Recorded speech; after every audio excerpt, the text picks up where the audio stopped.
Bom, pessoal, né?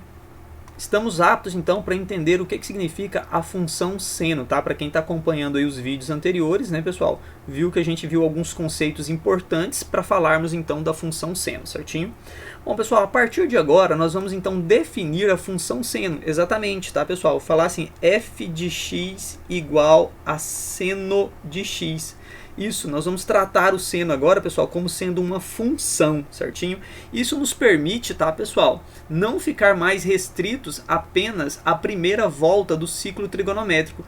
Quando eu falo de função trigonométrica, tá, pessoal, ou função seno, função cosseno, significa agora, pessoal, que eu não estou mais falando apenas de uma volta, tá, no ciclo trigonométrico.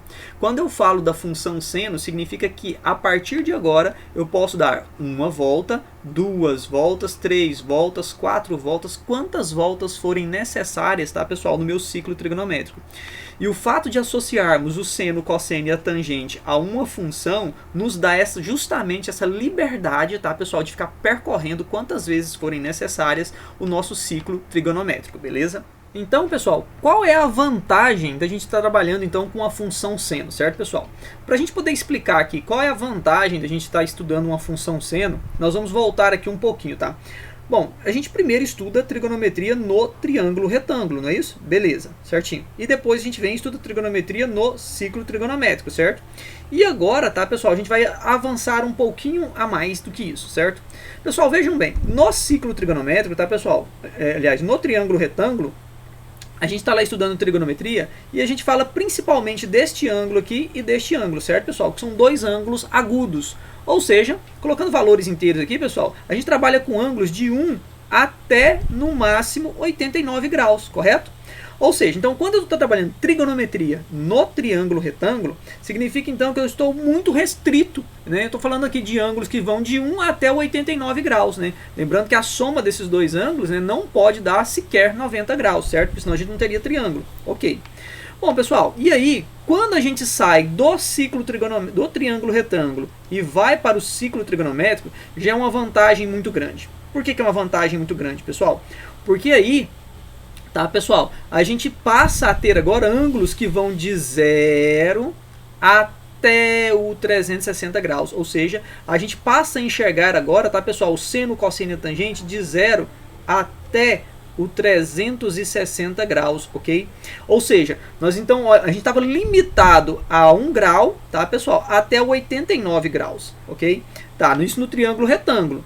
Agora, no ciclo trigonométrico, a gente ficou aqui, então, do 0 até o 360 graus. A gente já avançou bastante, né? Quando eu saí do triângulo retângulo e fui para o ciclo trigonométrico, então eu já consegui avançar bastante, né? Beleza, maravilha, professor. Agora, pessoal, vejam que eu tenho uma outra vantagem, pessoal. Eu vou sair do ciclo trigonométrico, tá? E vou começar a estudar funções trigonométricas. Qual é a vantagem disso, pessoal? A vantagem agora, pessoal, é que eu vou sair do ciclo trigonométrico e eu vou passar então para o plano cartesiano, aqui para o eixo Y e para o eixo X. Pessoal, o que significa então quando eu saio do ciclo trigonométrico e vou para o plano cartesiano? Pessoal, significa que eu vou poder agora dar mais de uma volta, né? No ciclo trigonométrico eu vou poder dar 1, 2, 3, 4, 5, 6 voltas, quantas forem necessárias, certo? E aí, pessoal, o ciclo trigonométrico é ruim para a gente poder mostrar esse tanto de voltas. E é mais conveniente, então, a gente fazer isso tanto aqui no eixo X quanto no eixo Y, ou seja, o nosso plano cartesiano, correto? O que a gente vai fazer a partir de agora, pessoal? A gente vai pegar todas as informações que estão aqui, ó, no ciclo trigonométrico e nós vamos jogar essas informações agora no plano cartesiano, certinho? E daqui a pouquinho vocês vão entender como é que eu pego essas informações do ciclo trigonométrico, tá? E jogo no plano cartesiano. Então esta, tá, pessoal, é a vantagem da gente poder trabalhar, né, com a questão das funções trigonométricas. Eu vou poder trabalhar com ângulos, né, pessoal, maiores do que 360 graus. Porque até o presente momento nós estamos limitados, né, pessoal, nós estamos limitados a uma única volta do ciclo trigonométrico, ok? E quando eu vou para a função, eu vou estudar as demais voltas do ciclo trigonométrico. E aí eu vou ter exemplos de funções periódicas, né, pessoal, de fenômenos ou fatos que se repetem em um determinado intervalo de tempo, né? E isso vai ser importante para poder o estudo de funções, né, circulares vai ser importante, então, para a gente poder definir esses fenômenos que se repetem num determinado intervalo de tempo, beleza? Bom, pessoal, a função seno ela é uma função definida de reais em reais. Então tá aqui, função f, né, pessoal, definida de reais em reais. Ou seja, galera, o que eu estou sabendo disso? Que o meu domínio é o conjunto dos números reais, certo? E o meu contradomínio também é o conjunto dos números reais, certinho? Bom, pessoal, a forma simples da função seno, tá, pessoal? É f de x que é igual a seno de x, correto? Bom, pessoal, lembra lá dos vídeos anteriores aí, né, que eu estava comentando para vocês sobre a função seno? Dado um ângulo x, tá, qualquer, né, pessoal, formado entre o eixo x, tá, pessoal, né, e um ponto P do ciclo trigonométrico, tá, pessoal? Nós temos aqui um ângulo ou um arco, correto? Pessoal, o seno deste ângulo x, ele é visto no eixo y, correto? Tá aqui, né? Então, quando eu falo seno de x, eu estou falando justamente de um ângulo, tá, pessoal? Que quando eu estou determinando a medida desse ângulo, eu estou observando isso lá no eixo y, certo? Muito bem. E essa medida, tá, pessoal, do ângulo, ela é dada em radianos, certinho? Então, vamos relembrar aqui alguns conceitos, tá, pessoal? O seno, ele é observado no eixo y, certinho? Ok. Nós já vimos também, tá, pessoal, que o maior valor do seno é o valor 1, positivo, não é isso? E o menor valor do seno, tá, galera, é o menos 1, certinho? Nós já vimos isso também. Então, o seno, tá, pessoal, a função seno, ela varia de menos 1 a 1. Ou seja, eu posso dizer, então, que o seno de x, ele é maior ou igual a menos 1 e menor ou igual a 1, certo? Então, todos os valores de x estão aqui, certinho? Isso nos permite agora dizer uma coisa, tá, pessoal? É muito comum essa linguagem quando fala-se de funções seno e cosseno. Qual é o valor máximo da função seno? Pessoal, o valor máximo da função seno é o valor 1.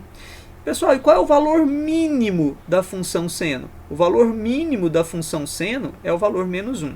E como já foi dito, tá, pessoal? O domínio da função seno é os reais, o contradomínio também são os reais, só que a imagem, tá, pessoal? Então, ela é limitada. A imagem da função seno, ela vai do intervalo fechado de menos 1 a 1, certinho? Ou seja, pessoal, o domínio são os reais, contradomínio são os reais. Mas a imagem é o intervalo, tá, pessoal? Que só vai de onde até onde, pessoal? Aliás, a imagem só é esse intervalo aqui, ó, que vai do 1 positivo até 1 negativo, certinho? Então, a imagem é toda essa parte aqui, certinho, galera? Muito bem. Bom, galera, e nós sabemos também, tá, pessoal, que a função seno, ela é crescente no primeiro e no quarto quadrante, certinho? E ela é decrescente no terceiro e no quarto quadrante, certinho? Tá, vamos fazer aqui uma explicação sobre isso, tá, pessoal? Professor, por que a função seno, tá, ela é crescente no primeiro quadrante? Pessoal, observem aqui, tá, que eu tenho o ciclo trigonométrico de raio unitário, certo? E aqui nessa parte, tá, pessoal, quando eu começar a avançar os graus, tá, você vai perceber que ali no ciclo trigonométrico eu vou começar a formar ângulos, certo? E você pode perceber, né, pessoal, nessa parte que está em vermelho, que essa parte em vermelho está aumentando. E essa parte aqui onde está mostrando o valor do seno de 21 graus, você pode perceber que ele vai aumentando, olha. À medida que eu aumento o ângulo, o valor ali também vai aumentando, olha. 23 graus dá 0,39, 24, 0,40, né, 25, 0,42. Percebam, pessoal, olha, que quando eu chego lá no 30 graus, eu tenho ali, ó, seno de 30, que é o meio, porque eu atingi aqui, pessoal, a metade do meu raio unitário, certinho? Então, perceba que enquanto eu estou percorrendo o primeiro quadrante, olha só, pessoal, o meu valor lá, ó, do seno está sempre aumentando, até chegar no valor máximo 1, certinho? Agora percebam que quando eu passo para o 91 graus, eu já pulo para o segundo quadrante. E percebam que à medida que eu vou avançando também, pessoal, olha, pelo segundo quadrante, o valor do seno vai diminuindo. Ó, observe lá no eixo Y, tá, pessoal? Aquela parte em vermelho.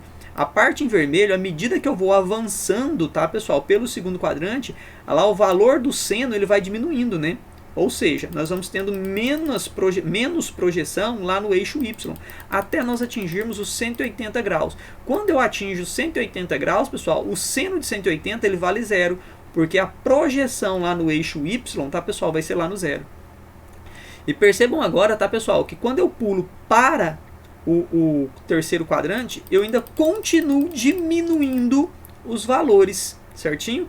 Então, olha só, pessoal, segundo e terceiro quadrante, percebam que os valores vão sempre diminuindo até atingir o valor mínimo lá em 270 graus, tá, pessoal? Que é justamente o -1, ok? Percebam então agora na parte vermelha, tá, pessoal, no eixo Y, que eu atingi lá o valor -1.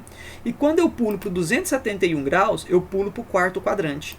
Percebam agora, pessoal, que quando eu estou percorrendo o quarto quadrante, o meu valor de seno ele volta a aumentar. É por isso que a função seno, tá, pessoal, no primeiro e no quarto quadrante, elas é uma função crescente. Já no segundo e no terceiro quadrante, tá, pessoal, ela é uma função decrescente.